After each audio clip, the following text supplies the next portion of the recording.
कुछ जो है जातवादी पे पाते थे, कुछ दारू दे के पाते थे, कुछ पैसों पे पाते थे, ऐसे वोट पाते थे। ऐसे वोट पाते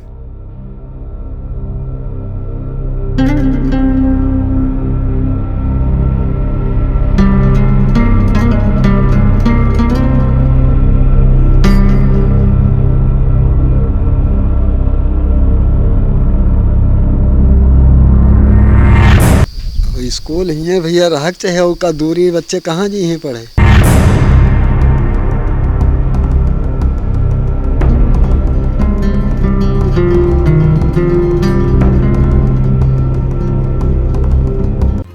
सबसे पहले उन विद्यालयों की बाउंड्री वाल्स निर्माण कराई ताकि उनका परिसर सुरक्षित रहे, वहाँ जो पेड़ पौधे लगे हुए हैं उनकी सुरक्षा हो।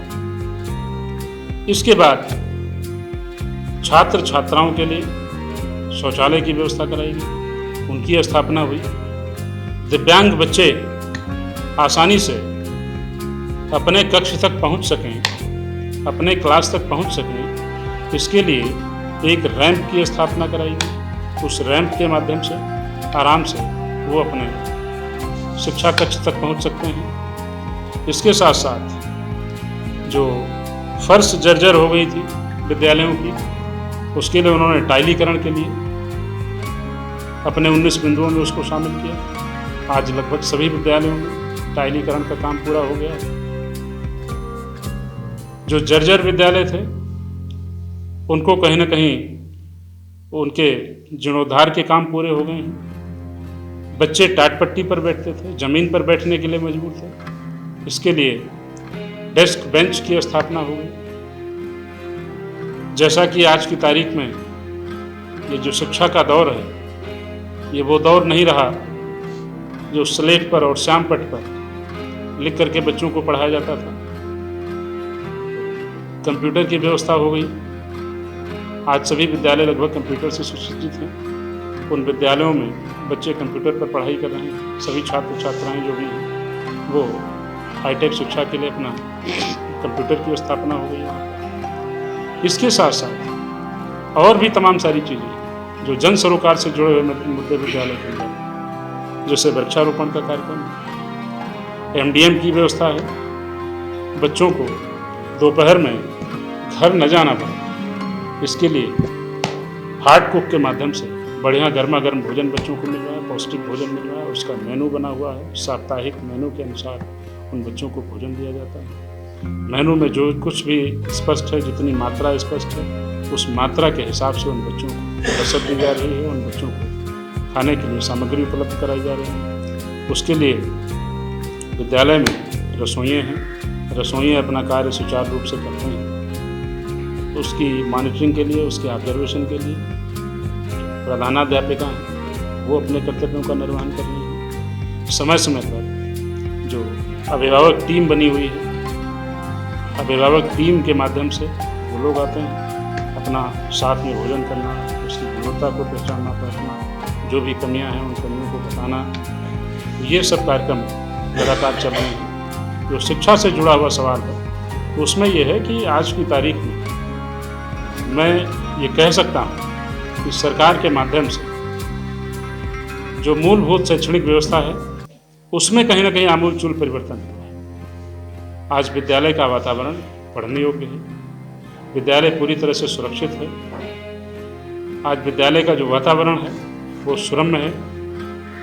निपुण के माध्यम से, इसके साथ साथ अन्य जो योजनाएं चल रही हैं शिक्षा विभाग की, उन योजनाओं के माध्यम से छात्र कहीं ना कहीं बेहतर पढ़ाई कर रहे हैं। कंपटीशंस की बात करें तो इन्हीं विद्यालय के छात्र निकल करके नवोदय में परीक्षाएं देते हैं, पास होकर के अपना वहाँ दाखिला लेते हैं और कहीं ना कहीं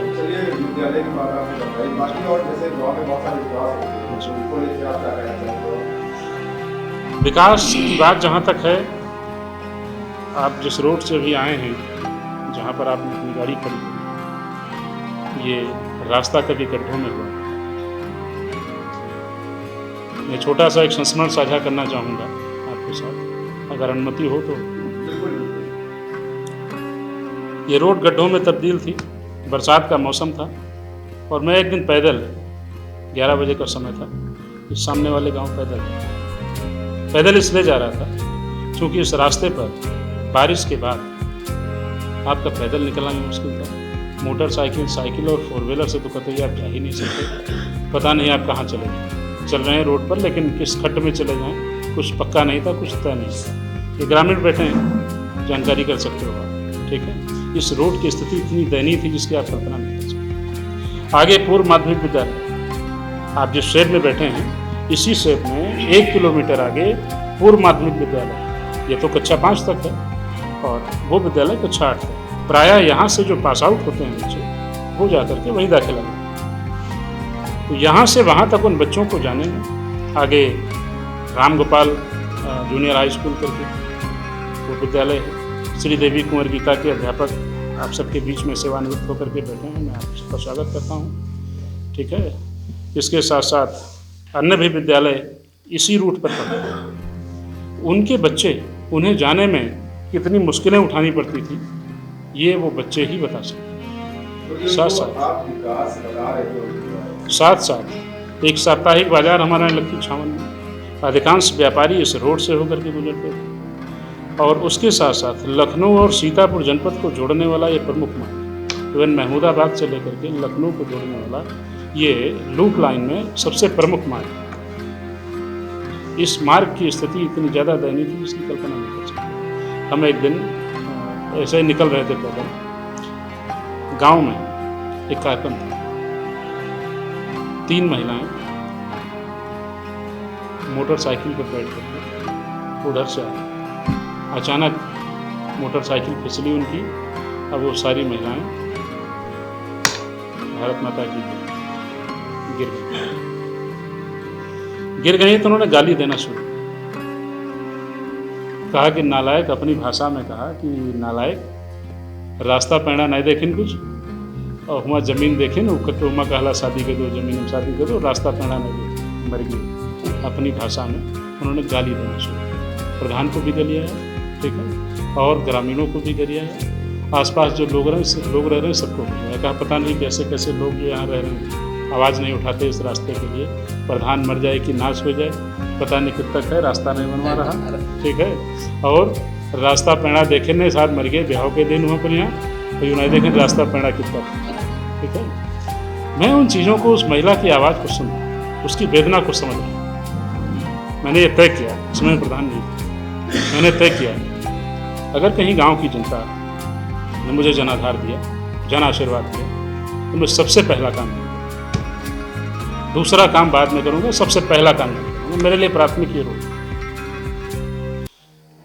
ईश्वर की कृपा से, आप सबके आशीर्वाद से, सबके सहयोग से वो दिन आया। मैंने 25 मई 2021 को शपथ ली और शपथ लेने के बाद सबसे पहले इस सड़क को पटान किया, कच्चा पटान कराया। कच्चे पटान के बाद उस समय आप जिस क्षेत्र में हैं वो लोकसभा निर्वाचन क्षेत्र मोहल्ला, यहाँ से श्री कौशल किशोर हमारे माननीय सांसद, भारतीय जनता पार्टी से सांसद। मैं चूँकि पूर्व में पार्टी का मंडल अध्यक्ष भी रहा, वर्तमान में जिले की कमेटी। मैं गया उनके पास, मैंने कहा आप तो गाँव से लेकर के संसद तक भारतीय जनता पार्टी, अब अगर ये रोड नहीं बनता तो हमारे आपके लिए तो दुर्भाग्यपूर्ण है। और अभी तक तो मैं कहता चला आया कि सपा बसपा की सरकारें हैं, मैं कुछ नहीं कर पाया, लेकिन अब मैं कुछ कह नहीं सकता, कोई बहानेबाजी नहीं कर सकता। लिहाजा मेरा निवेदन है आपसे, या अपने अनुसार, क्योंकि ये लंबा रास्ता है और लंबा रास्ता ग्राम पंचायत से नहीं बना सकता, चूँकि ये लिंक मार्ग है और ये मिसिंग रोड है।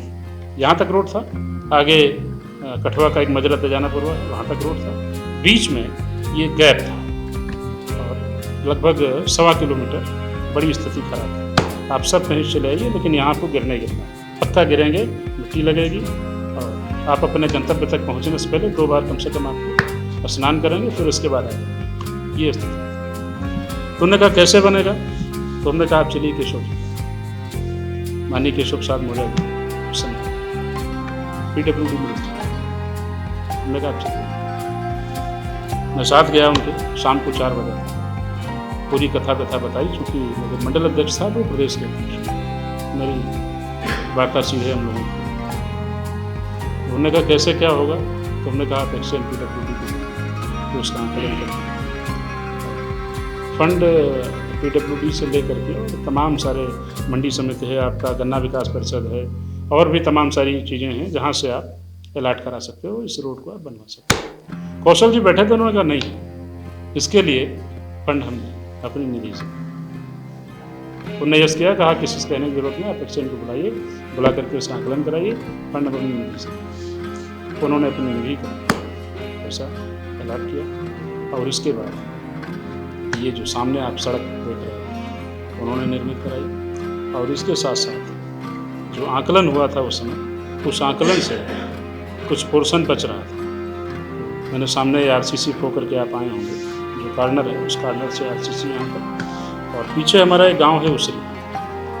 उसरी गांव की स्थिति ये थी कि कभी बरसात या गर्मी के दिनों में कीचड़ खत्म नहीं, उन्होंने कहा मेरे लिए प्राथमिक होगा, और सबसे पहले हम चाहेंगे कि उस गांव का कीचड़, तो जो बचा हुआ पोर्शन था वो हमने वहाँ पर इंक्लूड कराया, उसको शामिल कराया। RCC रोड आज वहाँ पर कंप्लीट है, और इस रोड से जो बचा हुआ पोर्शन था उसको, और पीछे एक तालाब है, तलिया तालाब उसको बोलते हैं, प्रायः उधर से जानवर चरने के लिए जाते हैं शाम के समय, और बरसात के दिनों में जब उधर से लौटते थे तो उनके पैर इतने इतने भरे होते थे कि गाय चराने के लिए, भैंस चराने के लिए जो लोग जाते थे उन्हें बहुत मुश्किलों का सामना, तो उस रोड को हमने कंटिन्यू कराया, कुछ राहत मिली लोगों को।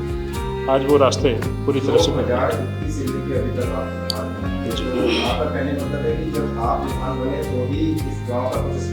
जी हाँ, अब उपस्थित पब्लिक है, ये पब्लिक बताएगी।